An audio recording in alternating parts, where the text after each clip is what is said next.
Dear Princess, yes, despite all what happened, you're still and will always be my princess. I still remember the first time I held you in my arms. I was scared because you were so tiny, but it was the best feeling ever. I felt like the whole world was in my arms.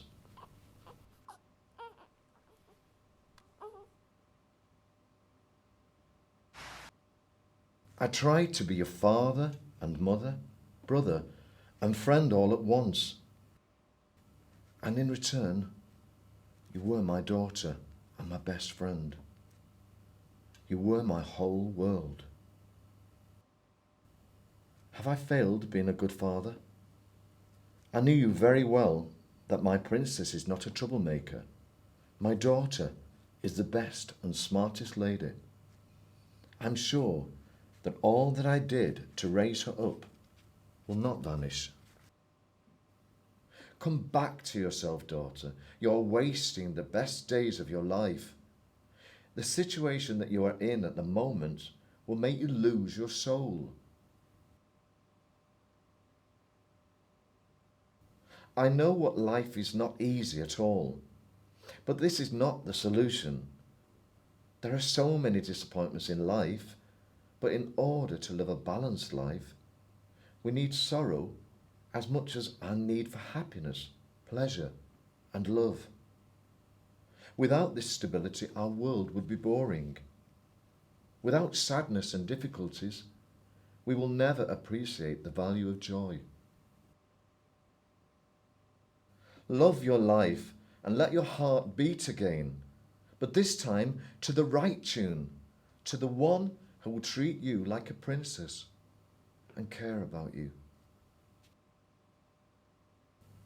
I will always stay with you, and my soul will be forever around you to protect you.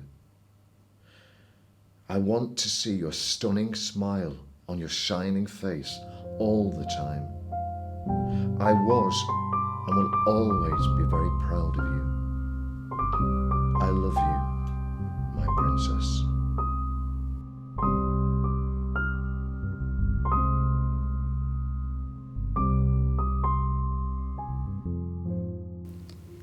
This letter was the turning point in my life. I decided I want to be clean again. I was a good girl. I was smart. I had no reason to do this. I was brought up by the most loving and caring father in the whole world. When I lost my mother, I was only 5, and since then, my dad dedicated his whole life for me. We shared so many hobbies and we spent most of our time together. He never left me alone or upset me for any reason. I could say my life was perfect. Yes, everything was perfect until I met Mark. Mark was my first love. He was so gentle, kind, and funny. He was so charismatic. But my dad disliked him. I tried my best to change my dad's view, but without any results. So for the first time, I ignored my dad's view. I never wanted to argue with my dad, but at the same time, I didn't want to lose Mark. Mark was so charming. He didn't give me the chance to even rethink about a relationship. So I started lying to my dad to get away with meeting Mark secretly. My relationship with my dad deteriorated. I didn't care though, because my life was full of love, a new and different type of love. I wanted to do everything that Mark does and love what he loved and hate what he hated. To me, Mark was always right. I wanted to impress him in every possible way.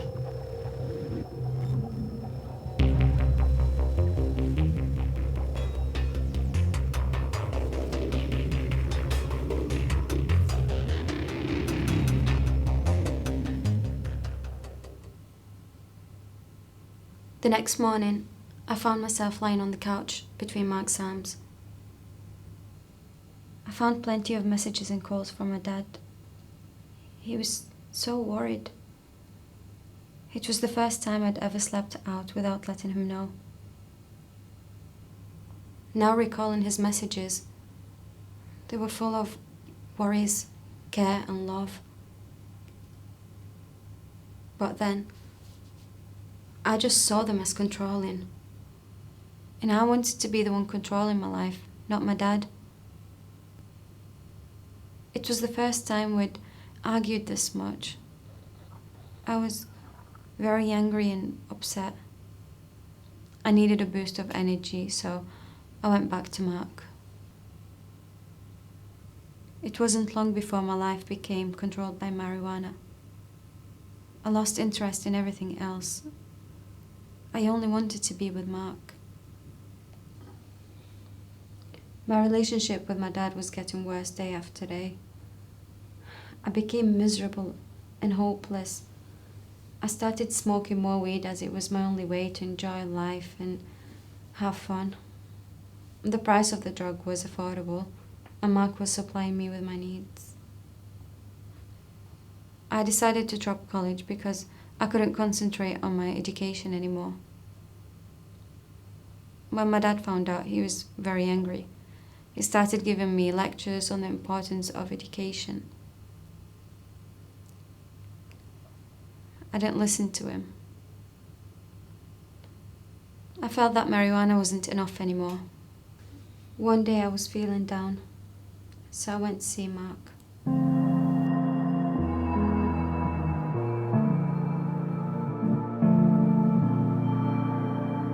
I got you this.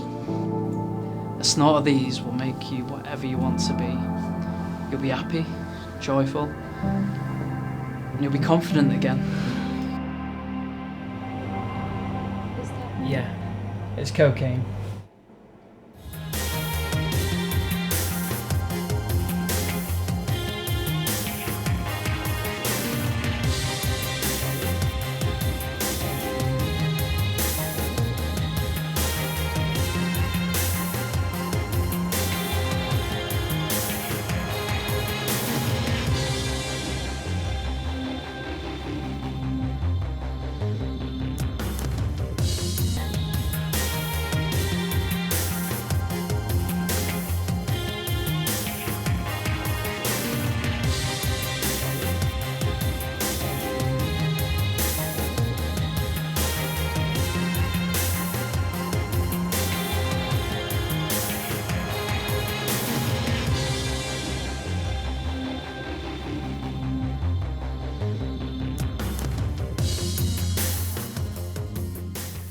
Within a few minutes, I became happier, much more confident, and more sociable.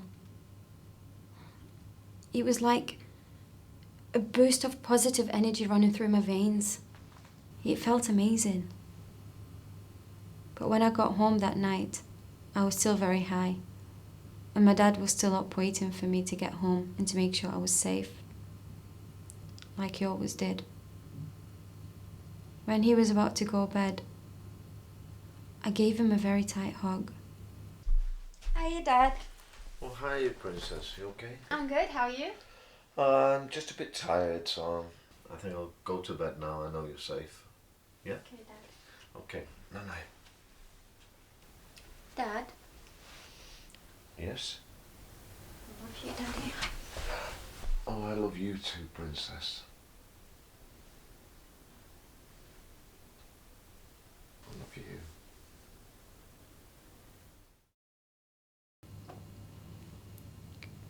The calm down was terrible. When I woke up the next day, I had a very strange feeling in me. I felt depressed and paranoid. This was the beginning of my cocaine addiction. The more I felt depressed, the more I used the drug, and the more I used the drug, the more depressed I became.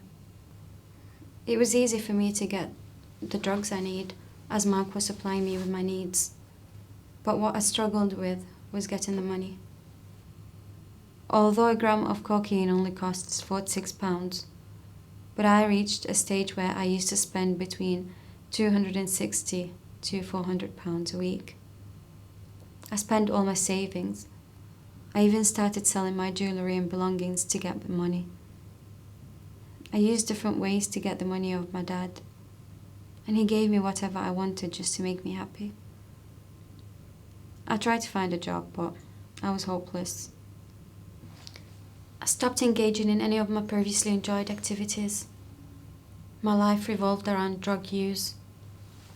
I started depending on the drug more and more to boost my confidence up and to intensify my mood. As time was passing, my appearance started changing. I lost my appetite and I had sleeping issues. My dad noticed all these changes. He became very worried and suspicious about my condition. He thought I was ill. I told him so many excuses, but he was still worried. He started watching me closely and he realized that I was acting in a strange way. He even found out that I was still in a relationship with Mark. He got so angry and he decided to lock me in, and he took my phone with me as well. He wanted me to tell him the truth, but I couldn't tell him anything. I was able to bear the first couple of days as I had enough drugs to keep me going. When I ran out of drugs, I started craving it like crazy, like I never did before. Imagine that you have gone for a long time without food. You're extremely hungry and weak. The hunger has really been going on for way too long, and you can't focus on anything but food. And once you ingest that wonderful food, you'd feel completely satisfied. A drug craving is somewhat similar, but the craving of drug is sharper, stronger, and much more intense. I couldn't cope with the pain anymore. It was getting worse, more dreadful. When my dad saw the state I was in, he gave me my phone, so I sent Mark a text straight away asking for cocaine. I still remember my dad's face and the scared look in his eyes. A few minutes later, I heard a knock on the door, and it was Mark with aid.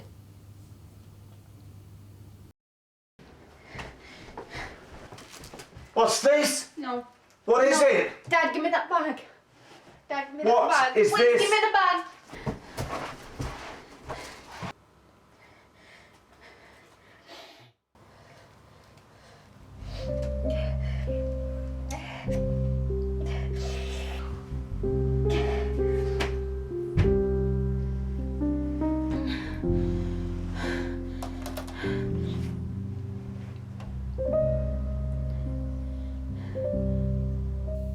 I never saw my dad crying. I've always been scared of the moment in which my dad will find out about my addiction, and I was just so scared to see the disappointed look in his eyes.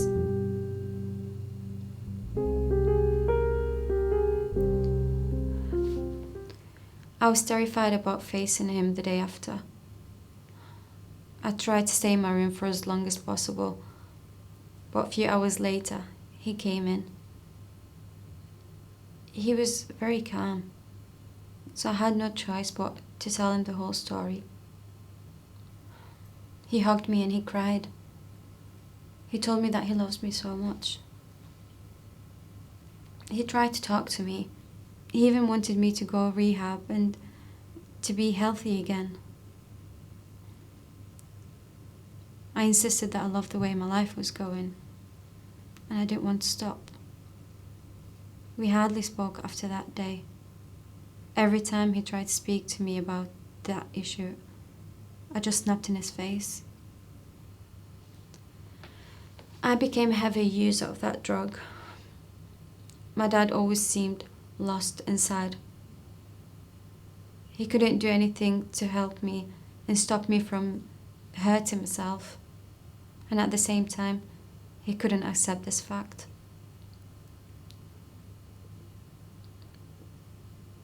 The last time we argued was the worst of them all. Lily, wait, please. I'm not done yet. Let's discuss it, please. I don't want to discuss anything, Dad. Oh, but stop, please. Don't leave. I have to leave, Dad. I can't stay here anymore. But I'll change. No, I- Dad. Don't promise anything. You'll never understand.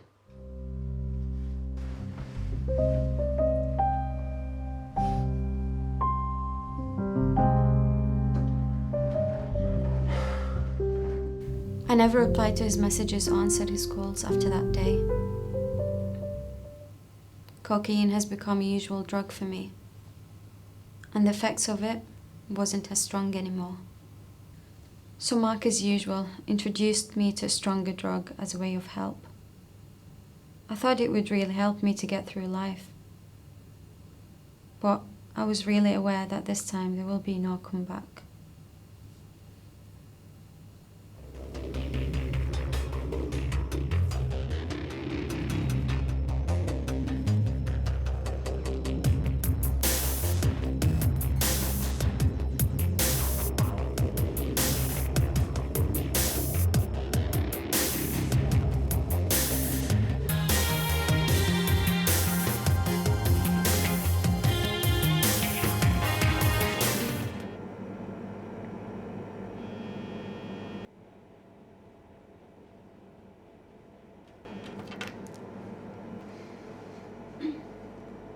Hello? Yeah?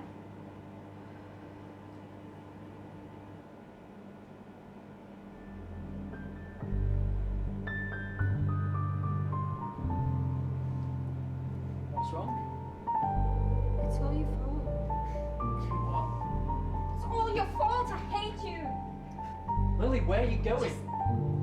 Just get out of my life. Just leave me alone. It was the only news I never wanted to hear about. I ran to the hospital hoping that my dad is still there, waiting for me. This time I'll do anything he'll ask for. I don't want anything from this life. I just want Daddy to be fine. I want to hug him very tightly and tell him how much I'm sorry and how much I love and miss him. But I was too late. He's actually gone. Even in his death, he saved me from destroying myself.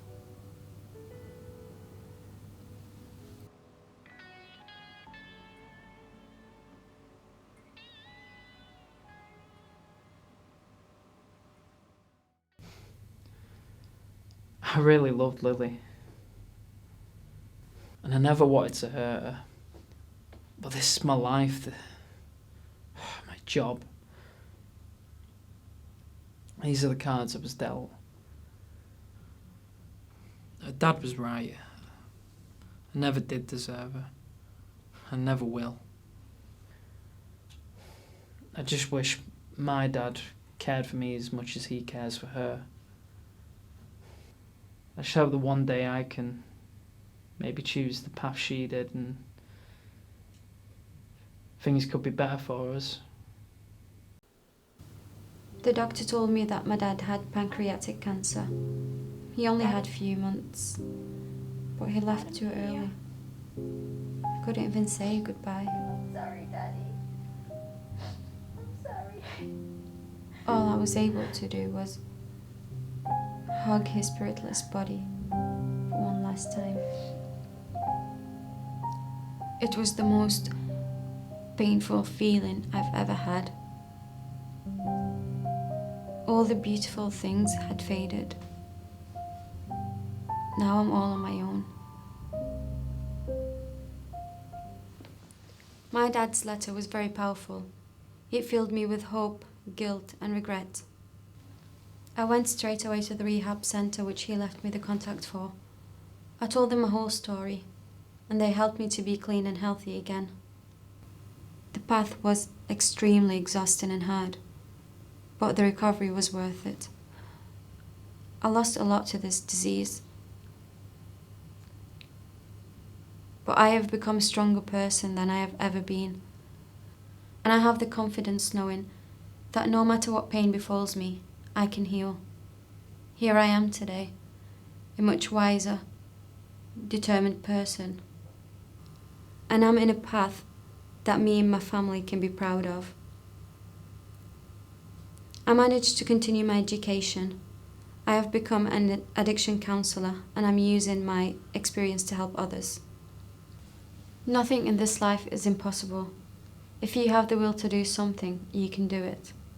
Always be hopeful and always remember that no one in this life will ever love or care for you as much as your parents do. They are the only ones that want you to be better than them. And to my dad, I want to tell you that you are the best father in the whole universe. I miss you so much, but I know you're always with me, and your guiding hand will always remain on my shoulder forever. I never wanted to let you down. I promised to always make you proud. Sorry, Dad.